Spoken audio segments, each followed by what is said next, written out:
Let me first state the All India Trinamool Congress is very much, was, is and will be part of the India Alliance. विपक्षी दलों के India गठबंधन को तृणमूल कांग्रेस के समर्थन पर फिर से सवाल खड़े होने लगे हैं। जहां दिल्ली के ऐतिहासिक रामलीला मैदान में टीएमसी सांसद डेरेक ओब्रायन इंडिया के सदस्यों को अपनी पार्टी की ओर से आश्वासन दे रहे थे, उसी समय पश्चिम बंगाल की मुख्यमंत्री और टीएमसी सुप्रीमो ममता बनर्जी नादिया में अलग सुर में नजर आईं। उन्होंने कहा उनकी पार्टी कांग्रेस के खिलाफ लड़ रही है। साथ ही उन्होंने कांग्रेस और सीपीआईएम पर भाजपा का समर्थन करने का आरोप लगाया। डेरेक ओब्रायन कह रहे थे कि टीएमसी इंडिया गठबंधन का हिस्सा थी, है और रहेगी। वहीं बंगाल में बनर्जी ने कह दिया कि कांग्रेस को वोट देने का मतलब बीजेपी को वोट देना होगा।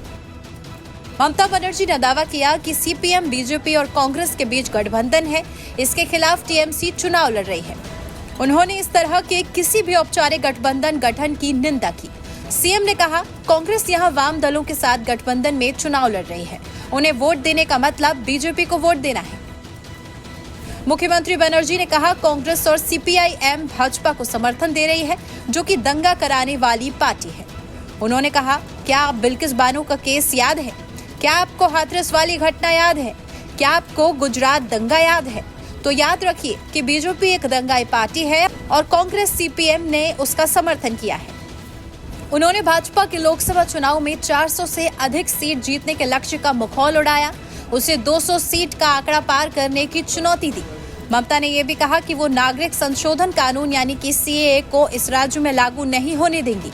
उन्होंने लोगों को आगाह किया कि सीएए के लिए आवेदन करने वाला व्यक्ति विदेशी बन जाएगा। टीएमसी प्रमुख ने लोगों से इसके लिए आवेदन न करने का अनुरोध किया।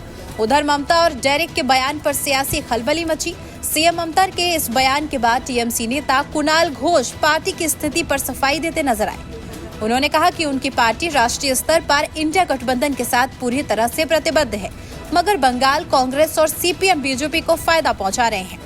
घोष ने कहा कि इंडिया अलायंस का गठन हमारी नेता ममता बनर्जी ने शुरू किया और इंडिया नाम भी इन्होंने ही दिया था। देखिए, इंडिया अलायंस हम लोग तृणमूल कांग्रेस की ओर से ममता बनर्जी वो फ्लोट किए थे। इंडिया नाम भी ममता बनर्जी को दिए हुए है।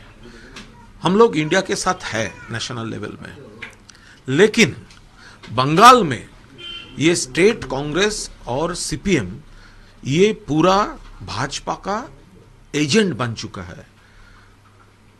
2021 के असेंबली इलेक्शन से वो जो कर रहा है वो भाजपा के विरुद्ध पॉलिटिक्स करने, वो तो नहीं, उसका ऑर्गेनाइजेशन नहीं है, वो तृणमूल का खिलाफ कर रहे हैं भाजपा को एडवांटेज देने के लिए। इसीलिए हमारा स्टैंड है बंगाल में हम लोग तृणमूल कांग्रेस ही 42 सीट्स में हम लोग भाजपा, कांग्रेस और सीपीएम को हम लड़ेंगे, लेकिन नेशनली दिल्ली पॉलिटिक्स में आफ्टर वोट हम लोग बीजेपी का खिलाफ जो सरकार होगा, निश्चित रूप से वो सरकार बनाने के लिए तृणमूल का जो करना है तृणमूल करेंगे।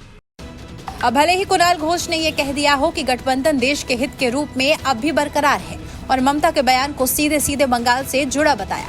हालांकि चुनाव से पहले एक पार्टी से दो तरह का स्टैंड विपक्षी गठबंधन पर क्या असर डालेगा, ये तो वक्त ही बताएगा।